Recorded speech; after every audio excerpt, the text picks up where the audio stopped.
bienvenidos a mi canal. En este video voy a tocar un tema muy tabú, un tema muy fuerte, y que es justamente el incesto.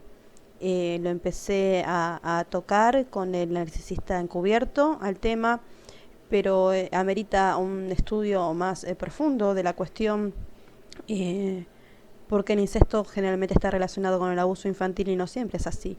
Y en la historia no se ha dado siempre así, precisamente. Entonces quiero compartir con ustedes un poco de mis conocimientos con respecto del tema.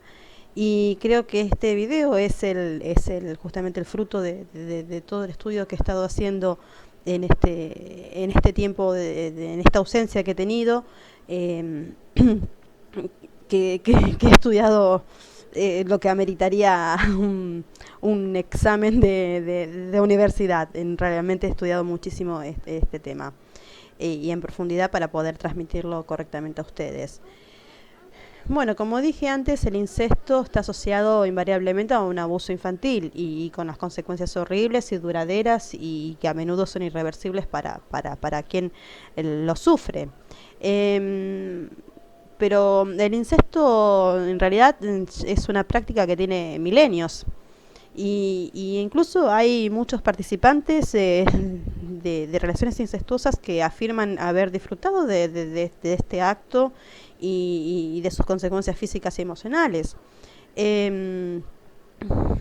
Porque a menudo es el resultado de una seducción y no es un acto violento en la mayoría de los casos, sino que es justamente el resultado de esta seducción que vengo diciendo. Y otras veces es el resultado de una seducción entre sujetos adultos e informados. O sea, no estamos hablando de personas que tienen una inferioridad en cuanto al consentimiento o no de este acto que a todos a primera fase nos resulta como mínimo repulsivo. No hablamos de este tema justamente porque es tabú, porque es algo incorrecto de hablarlo y de discutirlo, incluso porque, o sea, lo incorrecto tratamos en todas las sociedades de taparlo, y si no se habla no existe, y no existe porque no se habla. Y entramos en ese juego. Tengan en cuenta que hay muchas relaciones que se definen como incestuosas entre parejas que no están vinculadas genéticamente entre sí, como ser la hija con su padrastro, como fue el caso de Mia Farrow con la hija adoptiva que tenía Mia Farrow, que terminó quedándose con Woody Allen. O relaciones que se dan a veces entre hijos había una familia ensamblada, ella trae sus hijos, él trae sus hijos, y esos hijos hacen pareja, o sea, parecen ser incestuosas, deberían ser una relación entre hermanos, pero realmente después en la práctica no se da una relación de pareja entre estos sujetos que no están genéticamente relacionados, pero sí emocionalmente se han criado como hermanos. Entonces sí, a primera fase hay una relación ahí incestuosa. Después otros casos en donde se comparte un mismo apellido, pero o sea, como miembros que pertenecientes a un mismo clan, pero en realidad genéticamente no lo son, como son los hijos adoptivos. O sea, que hay una prohibición legal, por lo menos en Argentina, hay una prohibición de casamiento entre ascendientes y descendientes, incluso si este vínculo es biológico o adoptivo. Incluso hacia los hermanos, lo que serían los colaterales, incluso si estos colaterales son adoptivos también. Estaría prohibido casarme yo con mi hermano adoptado por justamente esta prohibición legal. Pero en sí, en Argentina no constituye un delito el incesto consentido. No es un delito, no es un acto que sea típicamente punible en términos penales. No, es un acto que no está prohibido, pero tampoco está alentado socialmente. Como dije anteriormente, algunas prohibiciones del incesto están relacionadas con actos sexuales y otras están relacionadas con actos legales, justamente como el matrimonio. Pero históricamente vamos a ver cómo se ha desarrollado, cómo se ha desenvuelto el incesto a lo largo de nuestra historia. Bueno, históricamente el incesto lo vamos a ver en diferentes sociedades, como la típica sociedad más conocida que se practicaba el incesto, la sociedad egipcia, justamente, o casualidad, estamos hablando de abusos que vienen de los egipcios. Em, entonces, la dinastía ptolomeica, que fue o sea, la dinastía donde nace Cleopatra justamente, fue famosa por practicar el incesto. Después tenemos en el mundo occidental, en la antigua Roma, tenemos a Nerón con su madre Agripina, la menor, que bueno, tenían una relación incestuosa y Nerón se sabe que mandó a quemar toda Roma para construirse, o sea, demoler todas las edificaciones para poder construirse un palacio. O sea, era un psicópata importante, Nerón. Después tenemos a Calígula, también otro psicópata importante, que sabemos que nombró emperador o ministro a uno de sus caballos.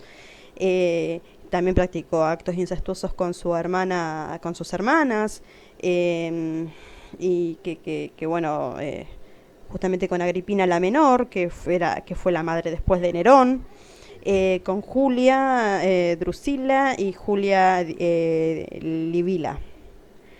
Cómodo, que lo conocemos a Cómodo a través de la película Gladiador, y que veíamos en la película Gladiador cómo se quería picotear a la hermana. No fueron tan explícitos en la película porque justamente es un tabú y esto es incorrecto hablarlo. Pero Cómodo abusaba sexualmente de su hermana también. Y vemos en la película que fue un psicópata importante también. Y después tenemos a Caracalia, que también ha tenido una relación incestuosa con Julia Doma, que era su madre.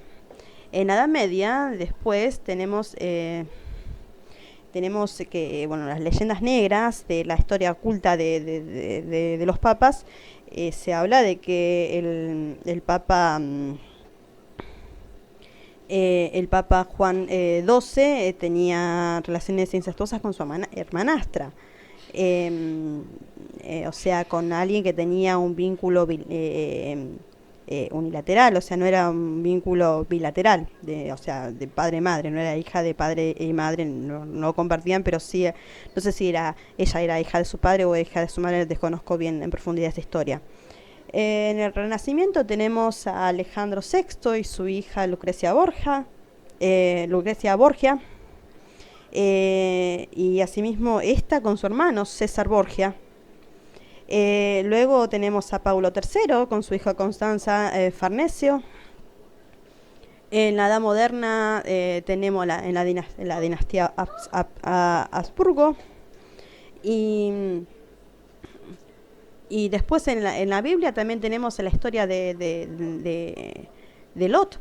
La hija mayor le dice a la menor, le propone alcoholizar a su padre para tener relaciones incestuosas, para poder tener una descendencia, y porque no encontraba, no había hombres en el país en ese momento que se puedan unir en matrimonios a ellas y poder tener una descendencia. Entonces el primero fue la mayor y después el otro día lo emborracharon al padre y fue la menor, y así se consiguieron quedarse embarazadas. Y justamente es a partir de Moisés que la Biblia prohíbe el incesto, o sea que las Sagradas Escrituras prohíben el incesto, o sea, porque antes estaba mínimamente tolerado, y esto lo podemos ver en la historia de Lot, lo podemos ver en Génesis 19, 31, 36.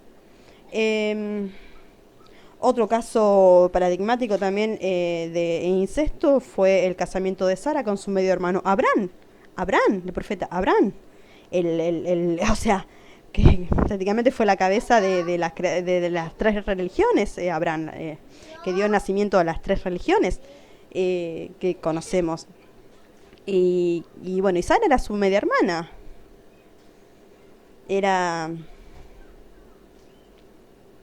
Y esto lo podemos también ver en Génesis, que dice, a la verdad también es mi hermana, hija de mi padre, mas no hija de mi madre, y la tomé por mujer. Entonces ahí vemos que el incesto y consensuado remonta de mucho tiempo atrás y obedece a cuestiones que, bueno, ahora iré a desarrollar. Tal vez la característica más fuerte del incesto ha sido minimizada, y es el hecho que esencialmente es un acto autoerótico. tener relaciones sexuales con un pariente de primer grado, como dije en el video que hice no sé si subirá antes que es como tener relaciones sexuales con uno mismo. Entonces, entonces es un acto narcisista. Pero es la sociedad, a través de su reacción, la que transforma el incesto en algo traumático y destructivo. Pónganse a pensar este detalle. Las sanciones sociales interfieren con el procesamiento interno y dinámico de la familia incestuosa. Es la sociedad de donde el niño aprende y se le enseña lo que es moralmente incorrecto. Que él o ella deban sentirse culpables de que los padres sean infractores, incestuosos, infractores. Ya sea en su rol defensivo como protectores de los niños, e incluso tratarse esto también de un acto criminal. O sea, pero esto, el niño, ¿cuándo lo aprende? Lo aprende al integrarse en una sociedad. O sea, es la sociedad la que le está diciendo que esto es incorrecto, y la que genera ese trauma en el niño. A ver, quedámonos con este concepto, ahora lo vamos a desarrollar, pero no es que la sociedad enferme al niño, sino que es la familia incestuosa. Pero bueno, vamos a desarrollarlo porque vamos a ir un poco paso a paso como ha ido evolucionando el concepto de incesto a través de los milenios. Psicólogos como Albert Ellis, que es un psicólogo muy controversial en Estados Unidos, que justamente por ello ha sido rechazado para trabajar en la Universidad de Columbia, y a pesar de que ha creado unas teorías muy revolucionarias que se usan hoy en día en psicología, ha notado la crítica importancia de la sociedad que responde ante esto como un estigma, aun cuando sea entre adultos. O sea, estigmatizamos a parejas que son incestuosas cuando en realidad esas parejas están en consenso a tener esta relación. Pregúntense estas cosas. Fíjense si realmente lo hacemos o no lo hacemos a estas cuestiones. El incesto está prohibido como un resultado de la formación del superyo del niño, que, para usar una metáfora freudiana, y que viene naturalmente con su ello que es sádico, demandante, narcisista y perverso. Y si no saben lo que es el yo, el ello y el super yo, les dejo acá arriba el enlace para que ustedes puedan pinchar e ir justamente al video donde yo explico justamente lo que es un video muy cortito, son unas nociones muy básicas para que podamos entender un poco más todos estos trastornos de los que estamos hablando, porque todos estos trastornos se forman justamente en el Edipo, en la construcción de ese yo, de ese ello y de ese super yo que el narcisista y el psicópata no lo tiene no lo tiene bien delimitado, y por eso que actúa como actúa. Bueno, entonces luego, a medida que se transforma el super yo del niño como miembro de una sociedad, el ello del niño es reemplazado por una versión del yo. Pero en el caso de este niño que ha sido traumatizado con una relación incestuosa, abusiva en su infancia, este yo es un yo ficticio, es un yo forzado, que es un yo construido para evitar sufrir las consecuencias sociales que le repara el hacer denuncia de este incesto que ha vivido.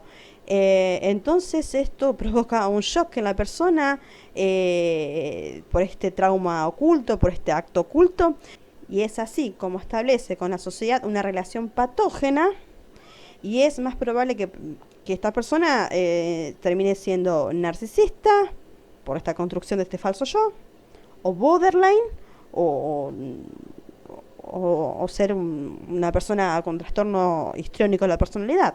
Bueno, vamos a preguntarnos por qué socialmente el incesto se considera un tabú. ¿Y por qué se lo trata tan duramente y de manera tan punitiva, con desarrollos tan contraproducentes? Y Freud dice que el incesto provoca horror porque toca nuestras emociones más prohibidas hacia los miembros de nuestra familia más cercana. Edward Westermarck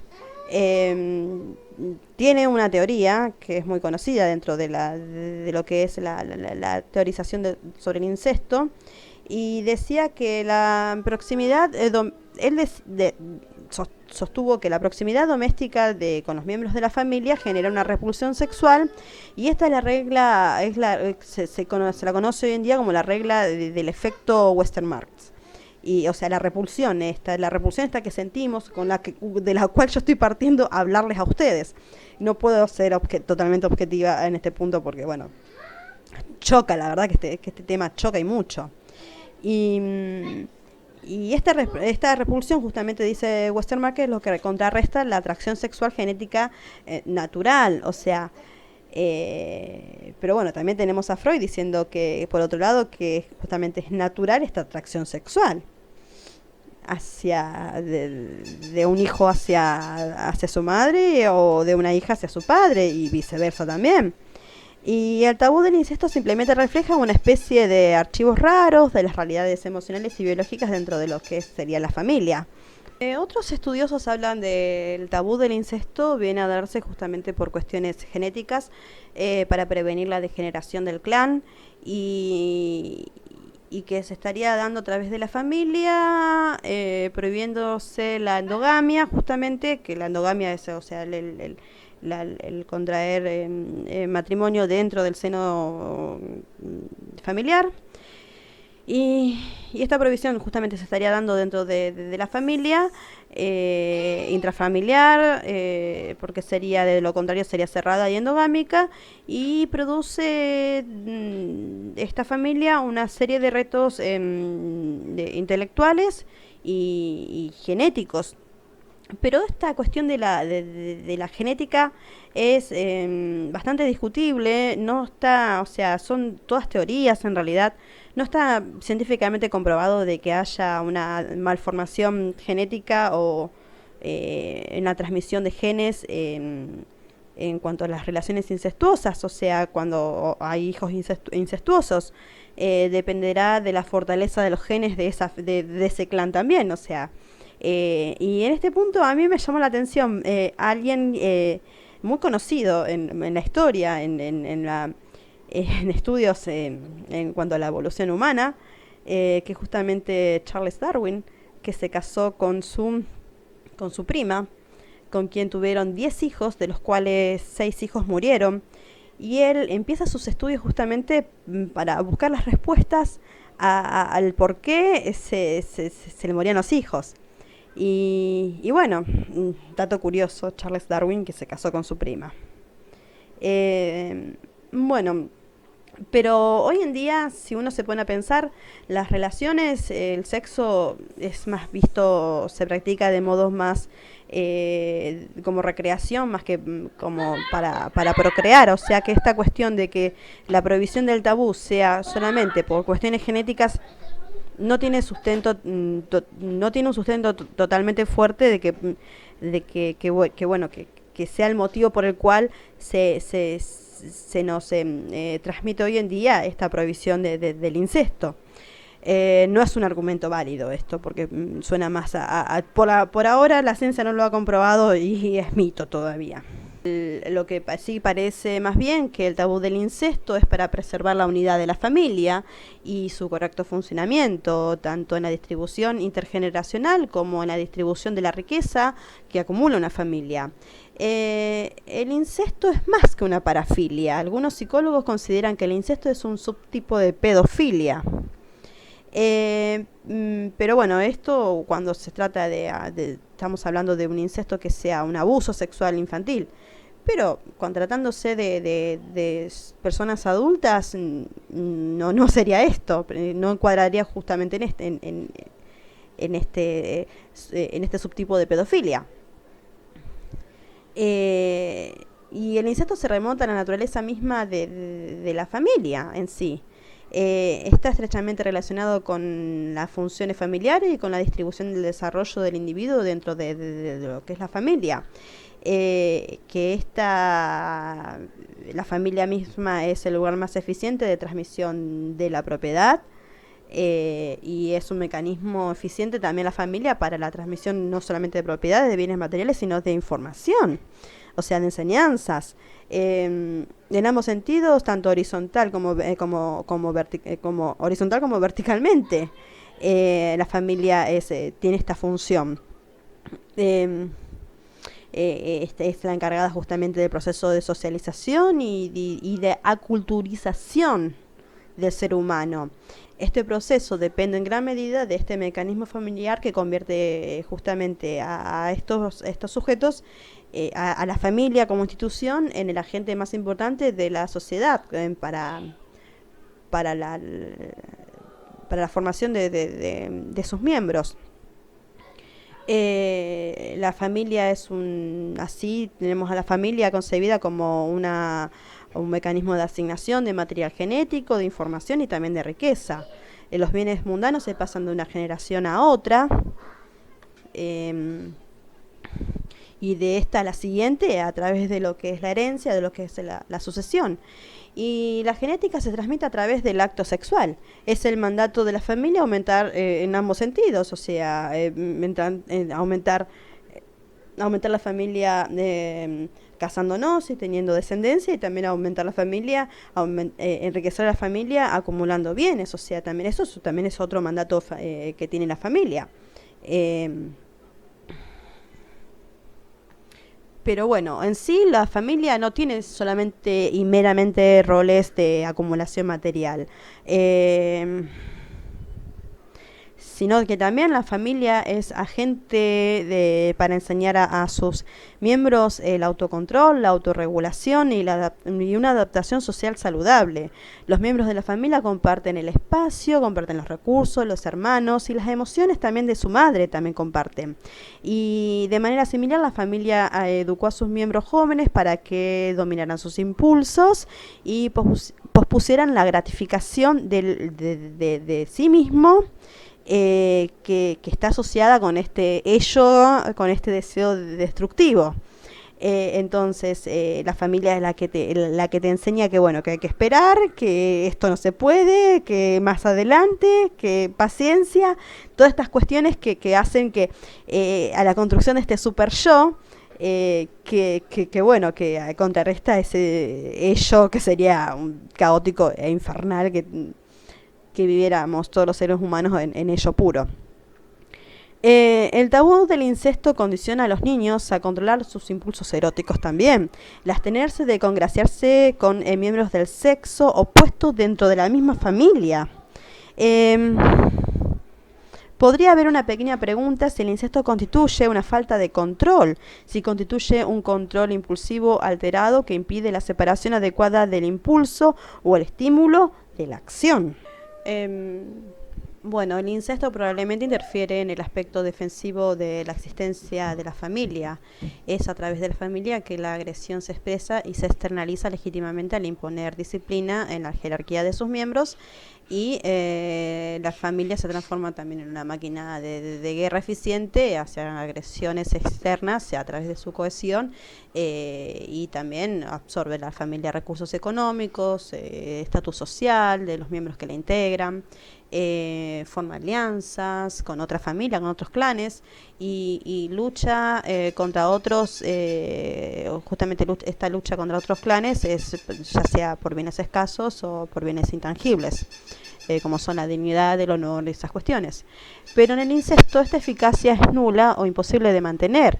Esto genera la pregunta de cómo pongo disciplina yo a mi hijo si tengo una relación de pareja con él. Este sexo que se da en esta familia incestuosa, pero este sexo no es viendo al otro como un par, sino más bien se trata de una expresión de poder emocional y físico sobre el otro miembro de la familia. En otras palabras, el incesto, por supuesto, que es destructivo siempre. Y esta nueva política de poder debilita a la familia en ambos sentidos, ya sea interna como externamente.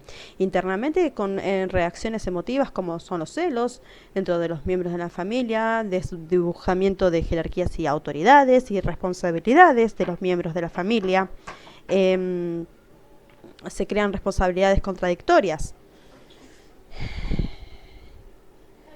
es probable que se deshagan las delicadas unidades de equilibrio de la que siempre está pendiendo un hilo, el equilibrio justamente familiar.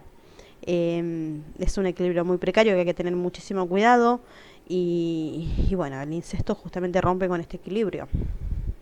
Y externamente la familia incestuosa también es vulnerable porque, bueno, está condenada al ostracismo. O sea, si en el barrio se conoce que una familia es incestuosa, difícilmente la gente le dirige la palabra a esa familia. Y en forma más oficial también externamente también está la familia incestuosa, es pasible de intervenciones externas, ya sea de la sociedad, a través de sus opiniones y a través de la justicia cuando haya un menor de por medio. La familia es una identidad también, ya que cada uno de sus miembros en ellas tiene una posición en el árbol genealógico y tiene un organigrama también cada miembro. Y es justamente este cuadro lo que se ajusta a las expectativas sociales de lo que es la institución de la familia. Solo a través de la exogamia, al incorporar extraños a la familia, esta absorbe otro material genético y por lo tanto mejora la solidaridad social. Y en este punto, Claude Lévi-Strauss, antropólogo, filósofo y etnólogo, lo notó y dijo al respecto que nada impediría que un hombre, en términos biológicos, se pudiera casar con su madre o con su hermana o con su hija.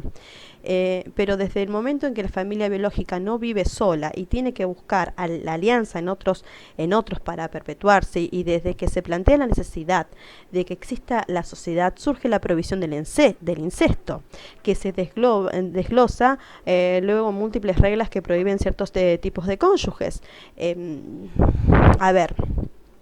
A partir del momento de que un hombre se prohíbe a una mujer, es así como pone, por decirlo de una manera, en el mercado a esa mujer para tomar la mujer que otro hombre se prohibió. Este contenido de la prohibición no se agota en el hecho mismo de la prohibición, sino que de esta manera se garantiza y se funda una sociedad, o sea, a través de un intercambio. Y no es que Claude Lévi-Strauss es un misógino que habla de las mujeres como cosas bienes intercambiables, pero tengamos en cuenta que hoy en día se sigue usando la práctica en todo el mundo prácticamente, y más en nuestra sociedad occidental, y más dentro de lo que es una sociedad cristiana, en donde el padre es el que entrega a la novia al novio en el altar. O sea, eso es una realidad. Entonces este concepto de Claude Lévi-Strauss me parece muy asertivo en cuanto a que un hombre renuncia a una mujer que podría bien tomarla a él para darla a otro hombre, y así él toma a otra mujer que pertenece a otro clan. Entonces en ese intercambio de mujeres se hace el núcleo, se genera la familia, que es el núcleo luego de la sociedad. Estamos hablando de que es un antropólogo, Claude Lévi-Strauss, no es que es venido a hablarles de ideas locas mías que he sacado de contexto y que he sacado de mis ideas. O sea, yo no estoy creando ninguna idea nueva, sino que estoy trayendo conocimientos de gente que es respetable y que sabe de lo que está hablando. Y bueno, este autor, Sam Vaknin, y otros que vengo citando en este video son todas fuentes que yo he ido comprobando, o sea, que de lo que hablan y de cómo se aplica a lo que venimos viendo en este tema del narcisismo justamente, y en hacer un estudio un poco más profundo de la cuestión,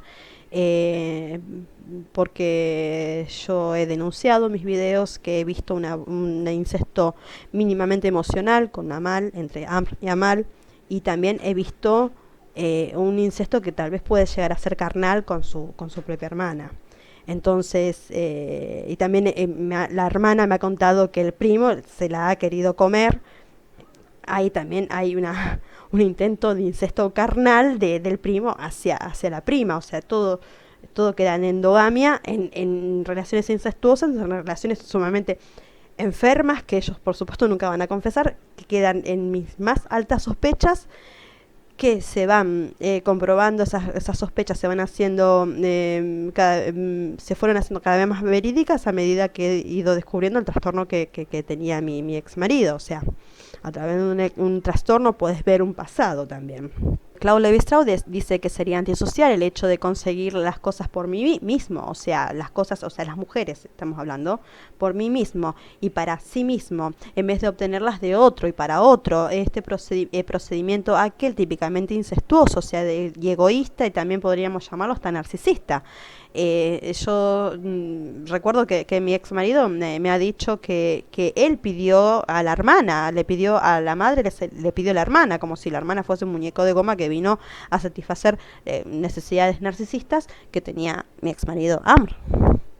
O sea, fíjense, ¿por qué toco este tema? Yo dije que justamente que podríamos llamarlo también es como un acto narcisista, de un narcisismo social, cuando los individuos no dan nada para el otro, excluyéndose así de una vida en sociedad. O sea, por esto el incesto es socialmente absurdo antes de ser moralmente culpable. O sea, si cada clan se autosatisface con sus propias mujeres que genera ese mismo clan, y los clanes no se relacionan entre sí, los clanes entendidos en familia, en el sentido de familias ampliadas, si esos clanes producen sus propias mujeres y se casan dentro de esos clanes y no se relacionan entre sí, esto no produce sociedad. La norma fundamental que subyace al intercambio y a la que, por lo tanto, explica la prohibición del incesto, la identifica Lévi-Strauss como el principio de reciprocidad. O sea, él habla de reciprocidad entre los clanes para poder formar justamente este englobado más complejo que vendría a ser la sociedad. Quien da obtiene derechos y quien recibe contrae obligaciones. La reciprocidad está presente tanto en la prohibición del incesto como en la regla de la exogamia, o sea, el casarse fuera del clan. Bueno, también lo que sostiene Lévi-Strauss es que la exogamia tiene un valor menos negativo que positivo, porque afirma la existencia social de los otros.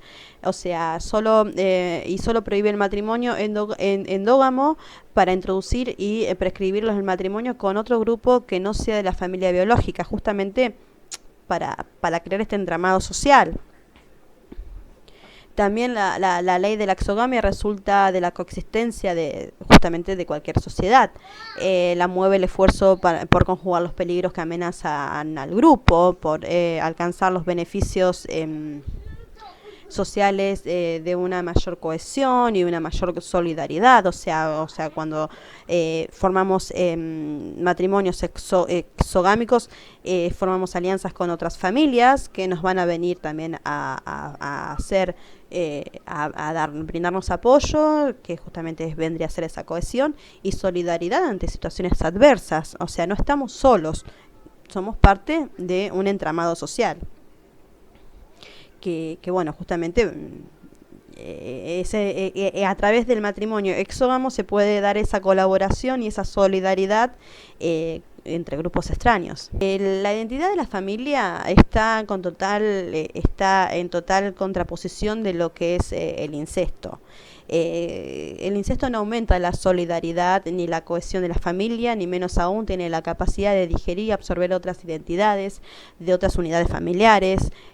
Por lo tanto, siendo una situación imposible donde el ser humano pueda prosperar y crecer, no se crece dentro de la familia incestuosa, no se crece dentro de la familia endógama. El incesto, en otras palabras, afecta negativamente a la cohesión social y a la solidaridad. Por último, por ejemplo, interfiere en patrones de herencia y asignación de propiedades.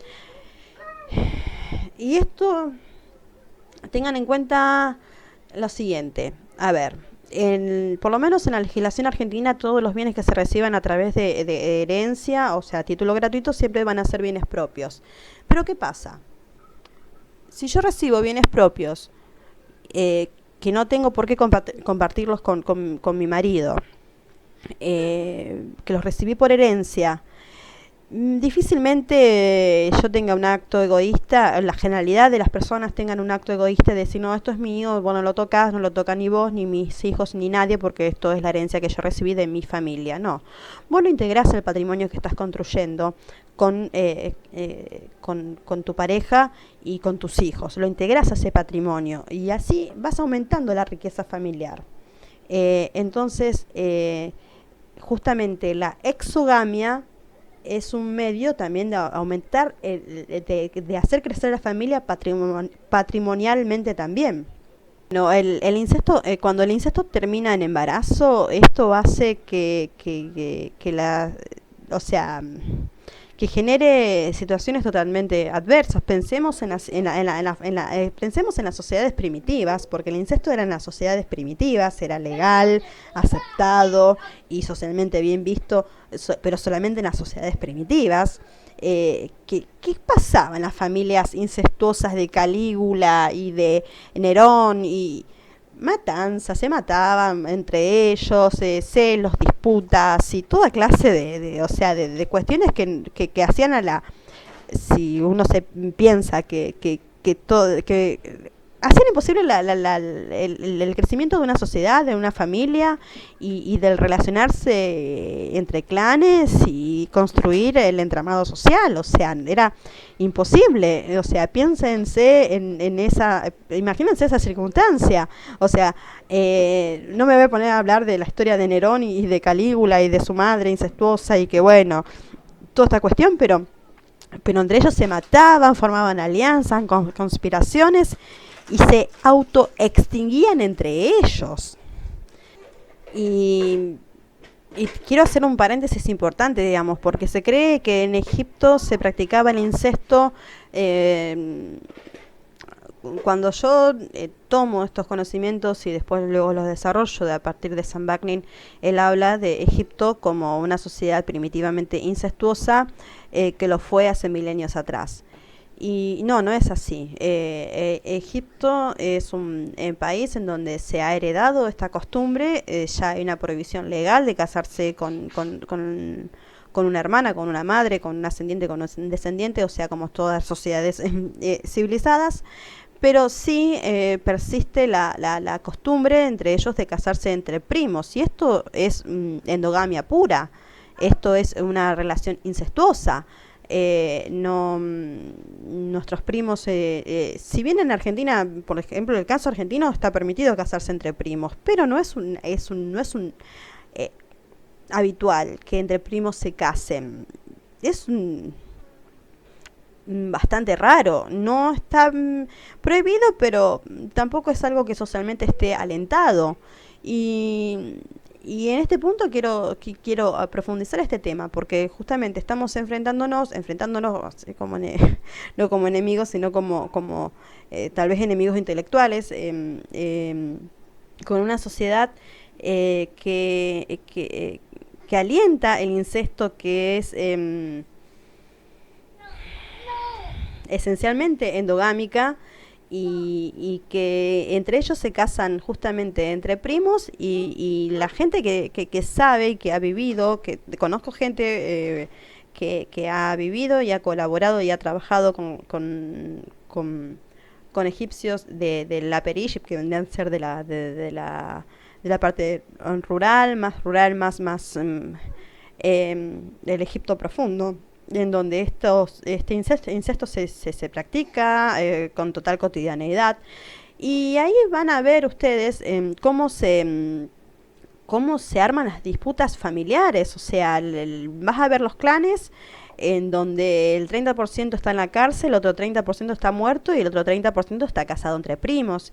Y justamente las disputas familiares se dan justamente por negocios familiares que bueno, se estafan entre ellos, se pelean por las mujeres, por esto, por lo otro, lo que sea, pero justamente se van autodestruyendo entre sí. Amén. Debe ser que por eso. Y es por esto que la sociedad ha impuesto castigos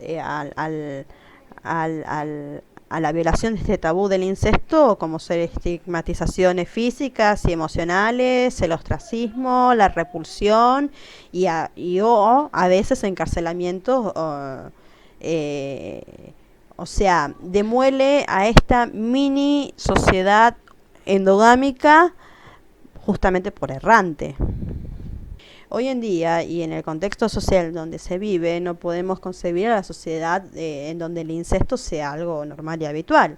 Solo podríamos tolerarlos en circunstancias solamente extraordinarias y post-apocalípticas, como ser, qué sé yo, que quede solamente dentro de una destrucción masiva del mundo, quede muy pocos seres humanos vivos y en donde, bueno, sería aceptable en ese caso, antes que la extinción de la especie, sería aceptable en ese caso el incesto, como lo fue en circunstancias extraordinarias. Yo creo que nadie podría decir que son unos asesinos o que son unos caníbales o que son unos enfermos mentales la gente que sobrevivió a la tragedia de los Andes, que el cual está el libro Viven, en donde se practicó el canibalismo, porque bueno, era lo único que tenían para comer, eran los cuerpos de sus propios compañeros muertos, y era lo único que había para comer para poder sobrevivir, y difícilmente se los tilde a los sobrevivientes a Nando Parrado o a Canesa, se los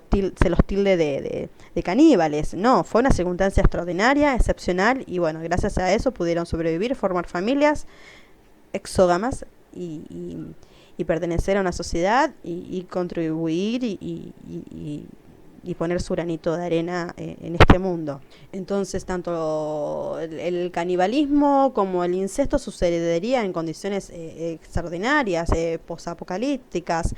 O sea, a ver, el incesto se puede justificar en una sociedad primitiva en donde la supervivencia era muy baja, o sea, la sobrevida de los seres humanos era muy baja, y entonces, bueno, a ver, no había muchos humanos tampoco disponibles para practicar la exogamia también. O sea, en esas sociedades sí se puede justificar un incesto, pero en la sociedad actual de hoy en día no, y por eso está el tabú, justamente para preservarnos para preservarnos a nosotros mismos y para justamente poder seguir haciendo crecer este entramado social a través de vincularnos con otros clanes a través del matrimonio. Y luego en el escenario egipcio, bueno, en el escenario egipcio primitivo, los recursos se volvieron tan escasos, tengan en cuenta, que las unidades familiares se apresuraron a mantener una participación exclusiva en la familia para no distribuirlos, no involucrar de esta manera a otras familias en la distribución, por lo que absorber el matrimonio fuera, por lo que tener un matrimonio fuera lo que era el clan central equivale a una transferencia unilateral de recursos escasos a extraños, y el incesto pasó a convertirse en un imperativo económico. Y yo creo que hoy en día Egipto está atravesando el mismo problema. O sea, la economía egipcia ha estrangulado tanto a ese país que no le está permitiendo la exogamia, justamente por ese temor de que, bueno, tenemos esta quintita, cuidémosla, casémonos solamente entre familias para poder preservar este patrimonio, no nos arriesgamos a crecer vinculándonos con otra familia, practicando la exogamia, porque no vaya a ser cosa que perdamos estos pocos bienes que hemos logrado tener, pero en realidad esos bienes se van a ir consumiendo y agotando porque no están creciendo las familias en todos los aspectos que deberían de crecer. Vivimos en un tipo de mundo en donde la familia es un centro crucial, de crucial importancia como para permitir el incesto, y esto es para mejor, justamente porque hoy en día las familias, los hijos de las familias viven por lo menos hasta los 30 años con sus padres, o sea, ya son adultos, o sea, estar en edad de procrear y de relacionarse matrimonialmente y sexualmente con los miembros de la familia. Gracias a Dios existe el tabú del incesto para justamente no permitir que se rompan estas reglas, y porque hoy en día los jóvenes están menos independientes de lo que suelen estar tiempo atrás. Extiende a las relaciones con primos también. Son relaciones incestuosas, endogámicas, que no generan ese entramado social que generaría la exogamia al vincularnos con otro clan totalmente diferente, para poder compartir y tener esa reciprocidad y esa solidaridad social. Gente, si les gustó este capítulo, denle like, compártanlo, espero que lo hayan disfrutado. suscríbanse, activen la campanita, así les llegan las notificaciones de los próximos videos. Hasta luego, gente. Bye bye.